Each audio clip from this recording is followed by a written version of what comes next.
Yo, dude, I don't know if I told you, but you were looking pretty jacked today. No way, dude. Really? Like swole or swole? Like, Hugh Jackman in Wolverine Origins swole. Trill. Must be the creatine.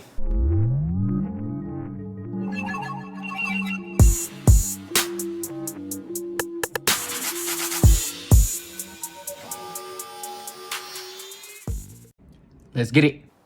What's going on, guys? It's your boy Chop clocking in with Metamorph Fitness. Today I'm bringing you guys something really useful. I'm going to be talking about supplementation. What that means is I'm going to be discussing over the course of this video supplements that I feel like may be actually worth your money, some supplements that are going to be a waste, what I currently am taking, as well as answering a few common questions and dispelling a few common myths that the supplement industry carries. Now, first and foremost, one thing I want to mention is that you need to acknowledge the fact that the supplement industry is a for-profit industry, just like every business. So with that being said, their goal is to sell you things to make money. Keep that in mind. Now, that is not to say that some of these products are not useful. It's not to say that some of these products cannot yield a fantastic benefit if used correctly. But nonetheless, you need to keep in mind the more you buy, the more profit these companies make. So let's just get right into it. I have a list here of just some very common supplements that I feel like need to be avoided altogether. And I feel like that's where we should start. So there's a lot of things that you guys can purchase at your everyday supplement shop and take off the shelf that can really do your body some harm. So you need to acknowledge that everything can have potential side effects regardless of what it is. Even something all natural can have potential side effects. And that has to be acknowledged. Now, what I personally think should be avoided altogether are going to be things like fat burners. You should also really be avoiding mass gainers, in my personal opinion, and you should avoid both of those things for the exact same reason. The reason is that they are going to, unfortunately, allow you to put on weight or lose weight too quickly, and as I've discussed in the past, drastic weight change in a very quick period of time can have some very serious side effects, if not mitigated, and if that weight is not lost correctly in a healthy way. So with that being said, you want slow, steady weight change to get to your goal. And the reason for that is if you get there very quickly, oftentimes as soon as you change what you're doing, you'll lose the results that you worked hard to get.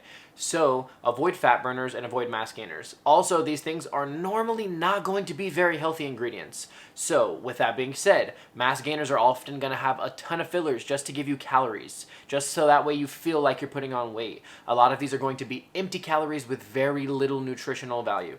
What these fat burners are normally doing is increasing your heart rate over the course of the day so your body burns more calories, and they also have agents that increase your body's temperature so that way you literally sweat more. That is literally the idea. If you sweat more, you are burning more calories. Personally, I don't like the idea of my heart being elevated all day. I do take pre-workout. Now, pre-workout does elevate your heart, and that is why you have an energizing effect while you're in the gym. But it's for a much shorter period of time. Having an increased heart rate for an hour, hour and a half, 2 hours, similar to when you have a cup of coffee, is not that big of a deal in my personal opinion. Now, I don't have any heart conditions or anything like that, so that, of course, needs to be taken and applied to you directly. Personally, I don't have very many issues with low levels of caffeine and or stimulants, but having a very excess amount of them throughout the entire day, meaning my heart rate is elevated for extended periods of time, make me anxious. I catch myself looking at my people like a crackhead. I literally just think people are like watching me. It's not good. Your body's natural response to an elevated heart rate is very fight or flight endorphin response, and so personally, that's not something that I enjoy. So I think those should be avoided altogether. Alrighty guys, before we go any further, please feel free to hit the subscribe button. I'm going to be dropping weekly content for you guys. I'm going to be not only keeping you entertained, keeping you informed, and growing your knowledge in regards to health and fitness every single week. So please hit the subscribe button, and if you're feeling extra generous, hit the share button, because every single time someone shares this video, it is exposing our channel to a completely different set of eyes that never would have seen it otherwise. And I promise you, once this channel gets a tons of videos on it and we start to build a library, it is really going to be something that can change people's lives. So guys, I love each and every one of you. Thank you so much for your support. And as always, stay real, stay true. Peace. Also, something to keep in mind, guys, is a lot of products are going to be marketed around some sort of diet model or method. So, for the sake of example, keto coffee for those of you who don't know what keto is essentially a high-fat, high-protein, low-carb diet, which can work great for some people. But the thing is, things like coffee and water don't need to be keto. They don't have carbs. They barely even have, coffee doesn't even really have calories. I don't know why you guys are paying so much money for keto coffee when it's literally coffee that has calories and fat in it, which is not really what you want in coffee. So I don't really understand that. So don't fall for those marketing schemes, guys. They're everywhere. There is constantly going to be people trying to market something to you. The South Beach diet, Jenny Craig, you know, it's like subscription services, things like that. Now, they can work for some people, but they are a marketing ploy to sell you things. So just keep that in mind. Now, we can get away from the things that I think you should completely avoid. I've bashed them enough. Some things that I feel like everyone can really benefit from, I'm just going to jump to that. And then after that, we can discuss what I feel like you may or may not want to take depending on your financial situation. So first and foremost is protein. Now, you don't need protein, but everyone can definitely benefit from supplementing it into their diet. So personally, I am a larger person, and so I have a very high protein minimum intake that I have to meet for the day. Normally, I try to aim for like 185 grams of protein. That's a lot of chicken. I don't know if you've ever sat down and done the math, but that is a lot of chicken. It's kind of miserable, honestly. So with that being said, if I supplement one protein shake into my day, I personally take a supplement called MRE Light. It ends up having about 240 calories, 40 grams of protein. I take that normally once a day, and then it essentially means I only have to eat 140 grams of protein because I have 45 knocked out from that shake. Supplementing my diet. I'm not getting all of my protein or even a very extensively large portion of my protein from a shake. I recommend avoiding that. So things like Herbalife and things like that can really have great effects for some people, but personally I couldn't live off of shakes, and that's not something I think you should really do. So keep that in mind. Not to bash anyone who's in Herbalife, you guys have really changed some people's bodies forever. So keep doing what you're doing. It's just not for everyone, and it's not for me personally. Now, I also think a lot of people can benefit from pre-workout. Now, you need to keep in mind there is two kinds of pre-workout, stimulant-free and stimulant pre-workout. Stimulant pre-workout is not for everyone. If you have an excessively low caffeine tolerance, or you have a heart condition, something like that, where you don't need to be taking any sort of stimulant whatsoever, then do not take a stimulant pre-workout. It will not be good for you. I have no heart conditions whatsoever, and I have had some horrible times taking pre-workout that was too strong for me. It's no fun whatsoever. You're like walking in the door of the gym already panting and dripping sweat. It's not fun. But personally, I do take pre-workout every day. Normally, I take a pre-workout that's going to have 300 milligrams of caffeine or less, since I already have caffeine throughout the day.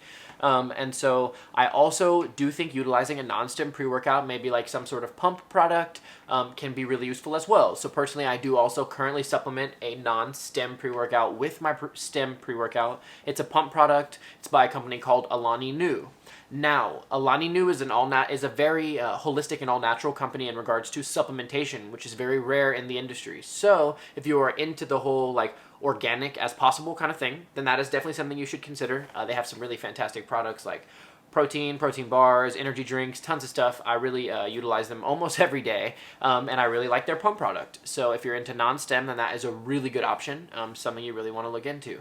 Now, moving on from pre-workout, which you really need to do research about, because there are some pre-workouts that can cause your body physical harm, guys. Don't just buy what everyone recommends. Do your research, look up reviews. Supplements are not one size fits all, just like everything else in the fitness industry. Now, moving on, I have also utilized L-carnitine before. I'm not currently using it, but I have used it in the past. Now, L-carnitine is essentially an all-natural supplement that we already have in our bodies. Our body uses it to essentially, if I'm not mistaken, to convert fat into energy. Now, like I said, we do already have certain levels of it in our body naturally, but by supplementing a little bit more, in theory, it is supposed to increase your body's effectiveness at utilizing fat as fuel. So now I don't know. I'm not like a biochemist. I am not a biologist or a doctor, so I can't really attest 100% to the fact that it will do that for everyone. But I did personally use it in my very first cut, and I saw results from it. I felt like it's a really good thing to supplement when you feel like you're actually at a plateau. To just kind of add it in is really great. It can really have some great benefits when supplemented in at a plateau, not just taking the entire time you're cutting. It can be really great. Now, I also do currently take an omega-3. Personally, I take krill oil just because legend says that krill oil has some effect on good and bad cholesterol in a more positive way than fish oil. I've also heard and been told that that was like a marketing scheme to sell krill oil because nobody wanted to buy it because it sounds disgusting, which it does. However, it is currently what I use. I've taken fish oil in the past. Omega-3s can have some really great benefits in regard to cognitive health, you know, like your skin, your hair, things like that. Do your research, like I said, but personally, I've seen some really good benefits from taking it. I also, of course, since I've been cutting for the past year or so, of course, take a multivitamin. So a multivitamin is essentially going to make sure that your body has the minerals and nutrients that it actually needs to function properly inside of it.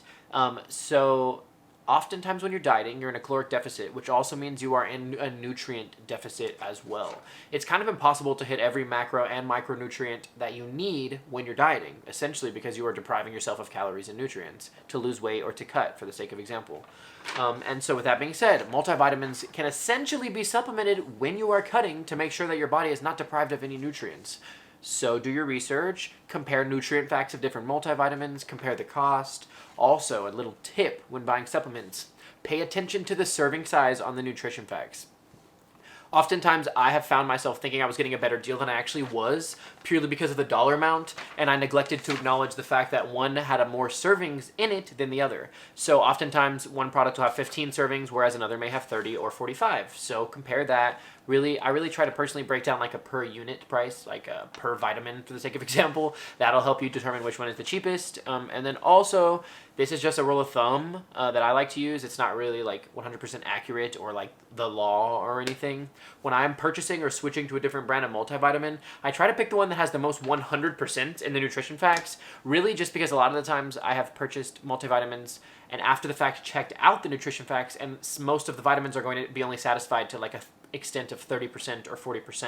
And it's like, if I had none of that vitamin in the first place, I still don't have enough. So make sure that you are taking enough to hit things like your vitamin C, vitamin D, vitamin B, stuff like that. It'll really drastically better your health. Now, you may not feel something immediately. It is just a multivitamin. But in the long run, I promise you don't want to find out what you would feel like if you never took one.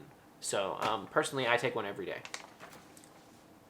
Now, this may be TMI. If you have a queasy stomach or don't like to talk about poop, you might want to pause the video or skip a few minutes. I also take a probiotic. I have essentially a chronically upset stomach, and so I actually started taking probiotics for the very first time in my entire life last month, and like I said, TMI, have not had diarrhea once since taking a probiotic. TMI, I had diarrhea pretty much every single day for a year. I started taking probiotics and have not had diarrhea once. So I will pretty much be on it forever. Now, you don't need to take my word for it. If you don't have upset stomach or problems with gut bacteria, then you don't really need one. But I guess I do, because as soon as I started taking one, all my problems were solved. So I'll pretty much be on one forever. But like I said, TMI. I do want to backtrack a little bit and talk about something that I mentioned earlier, and it's that nothing in the fitness industry is one size fits all. So with that being said, everyone's genetics predispose them to different results when they take different supplements. So you and I could take the exact same multivitamin at the exact same time of the day, work out for the exact same amount of time, and we will experience completely different levels of effectiveness from that supplement we are taking. So, somebody you know may have started taking creatine and blew up like the Incredible Hulk off of creatine. You may take creatine and turn into the Incredible Blob because it's just going to make you retain water. Everyone responds to things differently. Creatine. A lot of people are going to recommend to you creatine. I will also recommend to you creatine if one of your goals in the gym is to increase your size and strength. If increasing your size and strength is not what you're worried about, then I do not recommend taking creatine. Now, the reason for this is creatine does pose some potential side effects in the most recent research. Now, people have been taking creatine for decades. It's not going to kill you normally. Now, don't take my word for it. If you die from creatine, I cannot be held liable for that. But, like I said, most people are not going to die from taking creatine. So, creatine does have some side effects. Most recent research shows that creatine can increase early onset pattern baldness. So, if men in your family go bald regularly, taking creatine may exacerbate this issue in you. So, if you are worried about going bald, you may want to not take creatine if this is something you are generally concerned with. If you wake up in the middle of the night checking to see if your hair's falling out, if that's something that you're worried about, then do not take creatine. Do not do it. It is not worth the risk. If you are generally concerned about going bald, do not take creatine. Now, also, personally, when I take creatine, I get back knee. I don't know why I get like bumps, like heat rash on my back when I'm on creatine, so I try to avoid it. I also have a very large amount of water retention on creatine. Now, I was recently told by someone that apparently if you switch off of creatine monohydrate, you have less water retention. I'm not sure how true that is. That's just what I was told. I have personally only taken creatine monohydrate like a broke boy. So I had serious water retention. I feel like every time I took it, I got fat, and I was taking it during a cut to get strong, and I was getting heavier and putting on fat. So it's not really something that I personally take. Now, I have taken protein that has creatine in it, and that is awesome because you don't have to buy a separate supplement. So if you can find something like that, then go for it. But like I said, just acknowledge the risks. Also, with creatine specifically, it is not like protein or a multivitamin where you can take it and have some benefit from it one time. Creatine needs to be taken every single day. If you stop taking creatine or do not take it regularly, it will drastically diminish the benefits to almost zero. So, if you are going to take creatine, commit to staying on it. Because if you stop taking it, according to most people, you may lose some of your size and strength due to the fact that your muscles are less hydrated because of decreased water retention. It also will decrease your muscles' ATP production and function. So, that's really up to you. But I personally don't take creatine. Now, I also think it is okay if you want to take greens. If you feel like you are nutrient deprived, probably are definitely not hitting enough green vegetables in your everyday diet, which often happens when we're cutting, or if we just don't like vegetables, then you can definitely take a greens supplement. From what I've seen, a lot of people have some really incredible results. I've wanted to take one for a while because I feel like I probably don't eat enough fruits and vegetables, but I haven't purchased one. I have seen some for fairly cheap, but considering the fact that I'm also taking like 3 or 4 other supplements right now, I'm not really just wanting to like throw in another $30 a month supplement on top of that. So I just try to get as many green vegetables as possible, and I'm okay so far, I guess. So now, also, something else that you can take, you don't need to take, is aminos. A lot of people are going to recommend amino acids to you. Now, amino acids are something that we all already have in our bodies. We take them in every day. They're an essential thing for life, and they can drastically increase your body's recovery rate. But they can be kind of expensive, and they also need to be taken every day. Otherwise, you're not going to have very much effect out of them. So it kind of falls into that same category as creatine. Personally, I don't take them. Now, I'm not saying that if I all of a sudden started taking aminos, I would just get like massive, like Mr. Olympia, Rami, Mr. Olympia. But, you know, to each his own. So do your research. I'm kind of rambling now.